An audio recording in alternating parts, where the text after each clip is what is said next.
आपकी भी इतनी व्यस्तता में 2-3 बार आपसे निवेदन कर, जब भी दर्शन करवे जाऊं नवनीत प्रिया के, मैंने निवेदन किया, मैंने आऊंगा, आप भी करे कल आऊंगा, लेकिन समय नहीं बन पायो, क्योंकि ठाकुर जी चाह रहे भैया यशोदा तो तभी आवेगी जब हमारो जन्म होएगा है।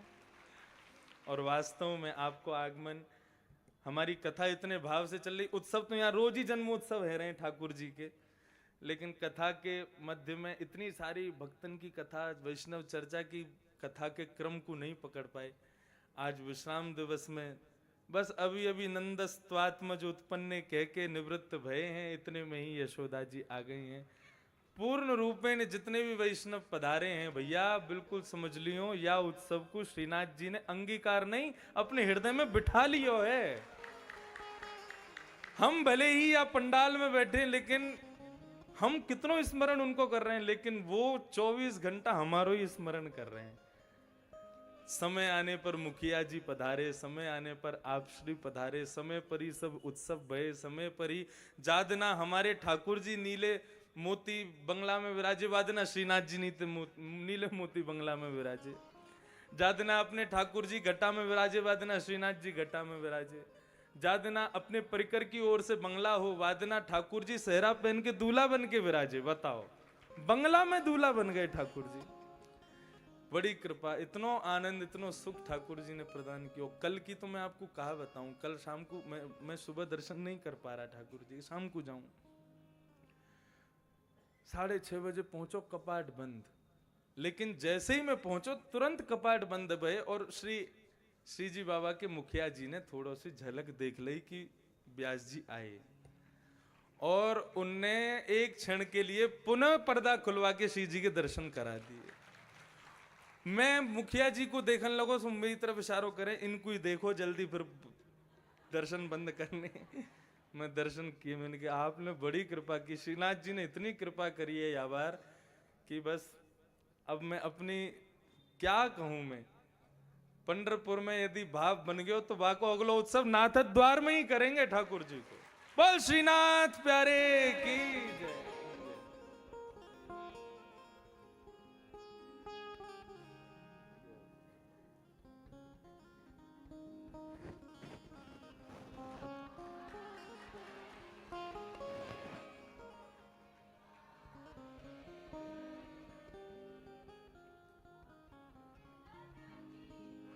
अरे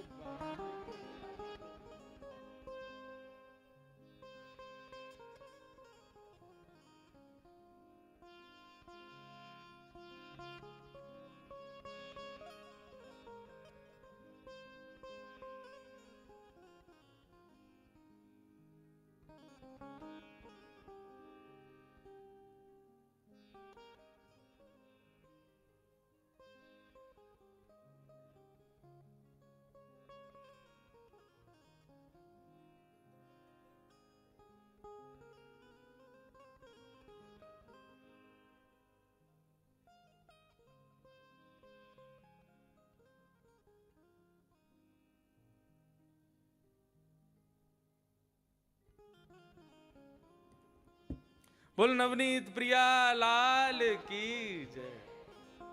बड़ी कृपा लालन ने आज हम सब पर करी है। तो अनेक गुण, अनेक कर्मानुसार ठाकुर जी के अनेक नाम रखे गए। धीरे धीरे लाल जी बड़े भये, गोकुल छोड़ के वृंदावन गए, वृंदावन में जाके कालिया नाग को मर्दन कियो, अपनी अनेक लीलाएं की, और संपूर्ण लीला करते हुए ठाकुर जी ने विचार कियो कि ब्रजवासी मेरी शरण में आवे के बाद भी और आज भी जो है क्या वह इंद्र की पूजा करें, इनको मैं मिल गयो, मेरे मिलने के बाद भी मुंह में विश्वास ना है इनको। ठाकुर जी ने सब ब्रजवासियों से कही, बोले भैया ये 56 भोग कौन के काजे बना रहे हो। तब नंद बाबा ने लाला से कही, बोले लाला हम लोग सब किसान हैं और हमारे इष्ट देव इंद्र भगवान हैं, हम इंद्र की पूजा करें तो इंद्र प्रसन्न है कि जब बरसना चाहिए तभी बरसें, अतिवृष्टि ना करें, अनावृष्टि ना करें। अच्छा, तो इंद्र की पूजा आप इसलिए करते हो ताकि आपकी पूजा से वो आपके खेत में वर्षा करे। बोले हाँ। बाबा एक बात बताओ, कल को मेरो तुम्हारो खेत अगल बगल में रहो और तुम पूजा करो इंद्र की, मैं नहीं करूं, तो मेरे खेत में ना बरसेगो? बोले बरसेगो भैया। तो बोले इंद्र आपकी पूजा से प्रसन्न होकर बरसता, ऐसा नहीं है। इंद्र को आज्ञा देने वाले उसका भी स्वामी है, वो जब आज्ञा देते हैं तब बरसते हैं। तो भैया इंद्र को काई को मनाओ, स्वामी को मनाओ ना। तो बोले इंद्र को भी कोई महाराज है का? बोले और नहीं तो कौन? बोले इंद्रस्य ईश्वर इंद्रेश। कौन है? बोले श्री गोवर्धननाथ भगवान, यही है। देखो हमारे नाम को मतलब भी वही है। जब ठाकुर जी ने गिरिराज पर्वत उठाए तो इंद्र का मान मर्दन हुआ, और इंद्र का जब मान मर्दन हुआ तब इंद्र ने जाकर के श्री गोवर्धन नाथ के चरणों में प्रणाम किया। तब जैसे ही इंद्र ने जाकर के गोवर्धन नाथ के चरणों में प्रणाम किया, तब समस्त 33 करोड़ देवताओं ने प्रणाम किया। बोले किसको प्रणाम कर रहे हो? बोले इंद्र के ईश्वर को। बोले कौन? इंद्रेश को। मतलब यानी कि श्री जी बाबा श्रीनाथ जी ही इंद्रेश हैं। तो देखो हमारी कहा गलती, हमारी मैया ने हमारो बचपन से नाम ही इंद्रेश धर दियो, तो गिरधर लाल तो आने ही है। तो ऐसे इंद्र के मान को मर्दन गिरिराज पर्वत धारण, नख पे धार लियो गिरिराज नाम गिरधारी पायो है। ठाकुर जी ने गोवर्धन लीला करके समस्त ब्रजवासियों को अंगीकार किया, अपनी चरण सेवा प्रदान की, और जो ब्रजवासी वास्तविकता में भटक गए थे उन ब्रजवासियों को ठाकुर जी ने अपनी शरण दी।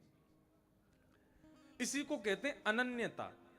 अनन्यता मतलब न अन्य इति अनन्य। ठाकुर जी के अलावा और किसी में आपकी रति हो जाए तो ठाकुर जी को अच्छा नहीं लगता। मुखिया जी, बड़े मुखिया जी, श्री जी बाबा के मुखिया जी वादना जब कक्ष में ठाकुर जी के दर्शन करवे गए, उन्होंने एक आज्ञा की बस मुझे। बोले आपके गिरधर लाल जी बहुत सुंदर हैं, आप अपने हिसाब से बहुत ही सुंदर सेवा पधरा रहे हो, बस हमारी एक बात मान लो। जब जा रहे स्कूटी पे, हम स्कूटी पे चला के ले गए उनको, तो हमसे कह रहे आपकी आज्ञा के बिना ठाकुर जी के सामने छोटी सी गैया को भी इधर से उधर कोई करे नहीं, बस इस बात का ध्यान रखना। बोले क्योंकि छोटो सो लाला है, और लाला अपनी मैया के अलावा कोई की नहीं माने। आप लाला की सेवा कर रहे हो, इसका मतलब आप उसकी मैया हो, और आपके अलावा ठाकुर जी को कोई स्पर्श करे, ठाकुर जी की कोई सेवा करे, वो आप जब तक आज्ञा नहीं करोगे तब तक वो नहीं कर सकता। बोले कि हम बस यही कहेंगे, ठाकुर जी सदैव प्रसन्न रहेंगे। आप 2 दिन के लिए भी बाहर जाओ, अपनी मैया को भी कह के जाओ ना, मैं 2 दिन को जा रहा हूं, तो लाला के सामने कह के जाइयो कि आप इनको ध्यान रखो, तो लाला स्वीकार कर लेंगे। लेकिन आप उनके सामने कह के नहीं गए और आप चले गए और 2 दिन के लिए मैया से तुम देखती रही हो लाला है, वो लोग नाराज हो जाए, वो रोएगो। तो बोले ठाकुर जी को श्रम नहीं होना चाहिए, और श्रम से बचना है तो आपकी आज्ञा के बिना आप जैसे कराओगे वहां में उनको श्रम नहीं होगा। आप जो करो, आप लाला, अब मैया कभी अपने बालक को नवावे, देखो छोटे से बालक को कैसे मीड़ मीड़ के नवावे हुआ है, कभी वह के शरीर में वो हल्दी और जन काय थे नवा में बालक है, कभी उल्टो कर दे, कभी पलटो कर दे, कभी सीधो कर, कैसे कैसे नवावे, और देखने वाले घबरा जाएं, बोले हम नवाएं तो बोले तो बालक बुरो मान जाएगा, लेकिन मैया को बुरो ना माने, ये मेरी मैया है। तो उनकी एक ही आज्ञा थी, बोले आपकी आज्ञा के बिना ठाकुर जी के कक्ष में कुछ भी सामान इधर से उधर भी नहीं होना चाहिए, हो तो आप कहो कि हाँ ठीक है कर दो तो हो जाना चाहिए। इसका विशेष ध्यान रखें। बाकी आप अपने संप्रदाय अनुसार आप अपने ठाकुर, अरे ब्रजवासी के तो गिरधर नाथ जी जन्मते ही हूं मैं, कोई करने थोड़ी पड़े। श्री गिरधर लाल जी तो सब ब्रजवासीन के ही हैं, ब्रजवासीन के काजे प्रकट भय, ब्रजवासीन के काजे गोवर्धन उठाए उनने। हमें कोई उनको अंगीकार करवे के काजे कोई कछु करवे की आवश्यकता, वो हमारे ही हैं, उनको प्रादुर्भाव ही हमारे लिए हुआ है। तो ठाकुर जी ने समस्त अनन्यता का मतलब क्या है, एक बार मेरी शरण में आ गए तो अब पूर्ण रूपेण मुझ पर विश्वास करो, अब मुझे छोड़ के कहीं मत जाओ, मोह छोड़ के कोई और के पास जावे की अब तुम्हारी जरूरत है नहीं, मैंने स्वीकार कर लियो तुम्हें, बस अब मेरे पास ही रहो। अगर तुम और किसी देवी देवता को भी देखो, जाओ सबके पास, प्रेम सबसे करो, लेकिन निष्ठा केवल एक में रखो। अब मेरे मित्र की मैया वाकई भी मैं पाम छूऊंगा, वाकू भी मैं प्रणाम करूंगा, वाकू भी मैं खूब सम्मान दूंगा, लेकिन अपनी माँ तो अपनी रहेगी ना। ठीक उसी प्रकार एक बार जिन ठाकुर जी को आपने अपना मान लिया, अच्छा ठाकुर जी के इतने सारे रूप हैं, कहीं राधा रमन बन के बैठे, कहीं बिहारी जी, कहीं गोवर्धननाथ, कहीं, अब आप सोचो इनमें भी भेद नहीं, इनमें कोई भेद नहीं है, ये तो सब एक ही हैं। बस वो आपके लिए उन्होंने अलग अलग रूप धारण किए। किसी को श्री जी बाबा के रूप में आसक्ति हो जाएगी, किसी को राधारमण जी के रूप में आसक्ति, किसी को बिहारी जी के रूप में, किसी को राधा वल्लभ जी के रूप में, किसी को गोविंद देव जी के रूप में। वो तो आप मुंडे मुंडे मतिर भिन्ना इतने प्रकार के लोग हैं ना। किसी को गिरिराज जी में नहीं भाए तो राधारमण जी भा जाएंगे, राधारमण जी नहीं भाए तो बिहारी जी भा जाएंगे। कोई तो भावेगो। या हमारे इतने सारे रूप धारण किए ठाकुर जी ने कि आपकी दृष्टि जिसको पसंद करे उसको अंगीकार कर लो, उससे उसकी शरण ग्रहण कर लो, लेकिन उनमें भेद मत मानना। राधारमण जी जाओ तो कहीं सोचो कि अरे हम तो श्री गोवर्धन नाथ के पुजारी और उनके अनुयायी, हम राधारमण जी को प्रणाम, ऐसा नहीं है। वो एक ही है, वो बस उनके स्वरूप अलग अलग हैं। कहीं गैया चरा रहे हैं, कहीं राधा रानी के संग रमण कर रहे हैं, कहीं गिरिराज जी उठा रहे हैं, कहीं रास कर रहे हैं। एक प्रकार से एक ही आदमी की अलग अलग लीलाओं के अलग अलग फोटोग्राफ्स हैं। जैसे कि सुबह हम कथा कर रहे हैं, हमारी कथा की अलग फोटो है, शाम की हम उत्सव कर रहे हैं, बाकी हमारी अलग फोटो है। अब तुम कहो नहीं हमको तो वही वाले इंद्रेश जी चाहिए जो शाम को नाचें, गावें, कूदें, उल्टे सीधे काम करें, वही वाले चाहिए हमको, ब्यास वाले ना चाहिए, तो फिर वो कैसे हो जाए? है तो एक ही वो। तो ठाकुर जी के रूप सब एक हैं, लेकिन आपको कौन सा भा जाए उसके लिए ठाकुर जी ने इतने रूप धारण किए। गिरिराज पर्वत धारण करके ठाकुर जी ने समस्त ब्रजवासियों को अपनी चरण सन्निधि प्रदान की। इंद्र का मान मर्दन किया। विशुद्ध सत्वम तव धाम शांतम तपोमयम ध्वस्त रजस्तमस्कम मायामयोयम गुण संप्रवाहो न विद्यते ते ग्रहणानुबंध। उसके बाद गायों ने ठाकुर जी को मिलकर के कहा कि लाला हम तुम्हारो एक नामकरण करना चाहें। ठाकुर जी बोले गैया बोलो। तो गायों ने आज ठाकुर जी का नाम रखा गोविंद। ये गायों ने नाम रखा है ठाकुर जी का। बोले तुम हमारी रक्षा करते हो इसलिए हम आपको नाम गोविंद रखते हैं। आज लाला को नाम पड़ गया गोविंद। एकादशी व्रत की कथा बताई गई। एकादशी व्रत के महात्म बहुत सारे हैं, लेकिन मैं विशेष रूप से एक बात कहता हूं, सावधानी से सुनना। हम लोग व्रत करते हैं, व्रत करने से हमारी आयु बढ़ती है, क्योंकि हमारी आयु क्षीण किससे होती है? अन्न खाने से। हम जितना अन्न खाते हैं उतनी हमारी आयु कम होती रहती है, ये बात समझिएगा। क्योंकि आयु की ऊर्जा हमको कहां से मिलती है? अन्न से मिलती है। और ऊर्जा आप कहीं से ले रहे हो तो इसका मतलब कुछ तो घट रहा है ना, आपकी आयु घट रही है। लेकिन एक दिन केवल फलाहार करते हो और आप अन्न नहीं खाते हो तो आपकी एक दिन की आयु बढ़ जाती है। इसीलिए हमारे यहां पर व्रतों की प्रथा बना दी गई, ताकि मानव कभी कभी अन्न ना खावेगा तो आंतरिक शुद्ध भी रहेगा और एक प्रकार से सामाजिक रूप से उसकी एक दिन की आयु बढ़ जाएगी। उसी प्रकार हम लोग करवा चौथ के दिन व्रत रखती हैं माताएं, कुछ खाती पीती नहीं, शाम को अपने पति को देख करके और पानी पी लेती हैं। पति को देख करके पानी पीती है मतलब अपना व्रत तोड़ती हैं पति को देख के। इसका मतलब अपनी एक दिन की आयु वो अपने पति को दे देती हैं। इसलिए करवा चौथ का व्रत होता है। एक ही दिन की आयु मिलती है, 100-200 वर्ष को रह जाएगा पति, ऐसी बात ना है। एक दो दिन की आयु बढ़े बस। करवा चौथ को एक दिन आपने कुछ नहीं खाया तो एक दिन की आयु पति को मिल गई। लेकिन एकादशी करने वाले जितने भी अनुयायी यहाँ पर बैठे हैं, जितने भी ठाकुर जी के भक्तजन बैठे हैं, वो हर एकादशी को करवा चौथ मानो ठाकुर जी के लिए।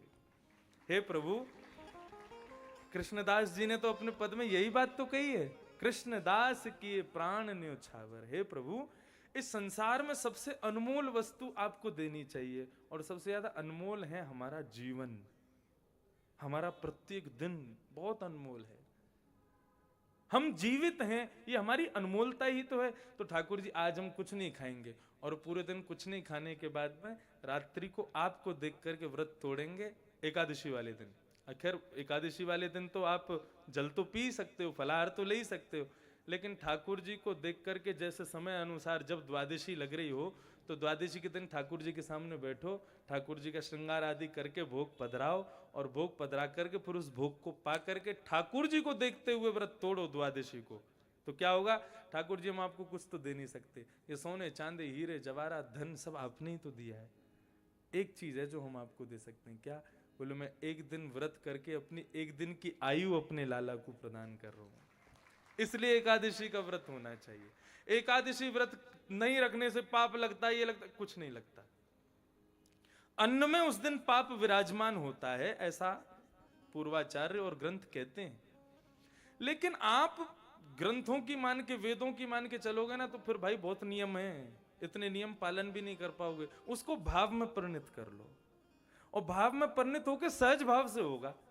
करवा चौथ वाले दिन कोई मैया रोती नहीं होगी कि मुंह व्रत रखना पड़ेगा, पति के काजे खानो पीनो छोड़ना पड़ेगा, ऐसा नहीं है। अपने आप सहज से ही पत्नी के सुबह से प्रसन्नता होती है, चलो मैं अपने पति को कुछ नहीं तो अपनी आयु प्रदान कर रही हूं, एक दिन की आयु दे रही हूं।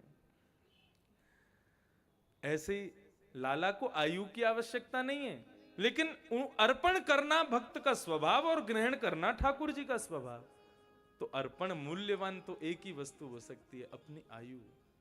हे ठाकुर जी, समस्त आयु मैंने अपनी पत्नी बच्चे परिवार घर को दे दिए, कम से कम महीने में ये एकादशी की दिन की एक दिन की आयु मैं आपको प्रदान करता हूं। उसी से ठाकुर जी खुश हो जाएंगे, वाह भैया चल तेने अपनी आयु मुंह को दई, मुंह को प्रदान करी।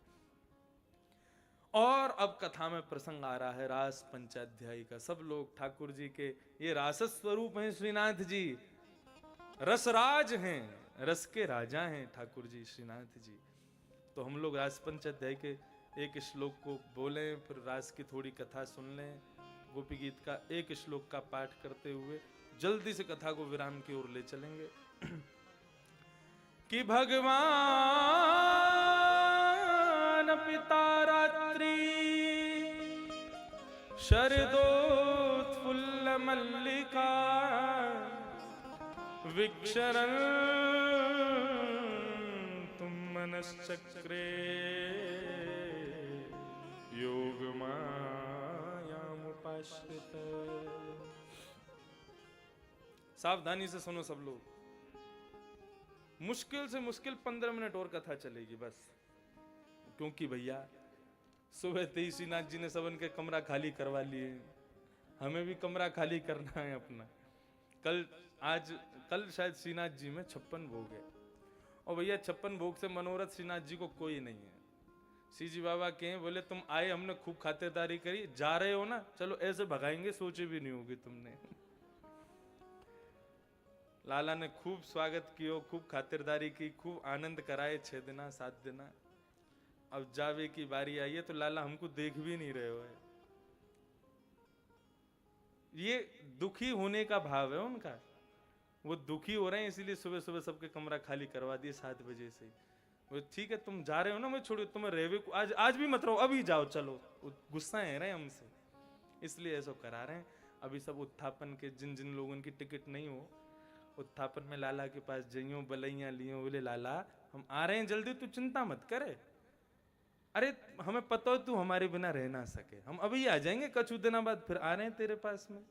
ऐसे थोड़ी ना एक सराहना करके उनको जाइयो, ठीक है, खुद मत रोने लगे, हम तुम्हारे बिना क्या, हम तो जी लेंगे, हमें पता हो तू ना रह सके हमारे बिना, ठीक है हम जल्दी आमेंगे, तेरी सुध ले भी आमेंगे हम।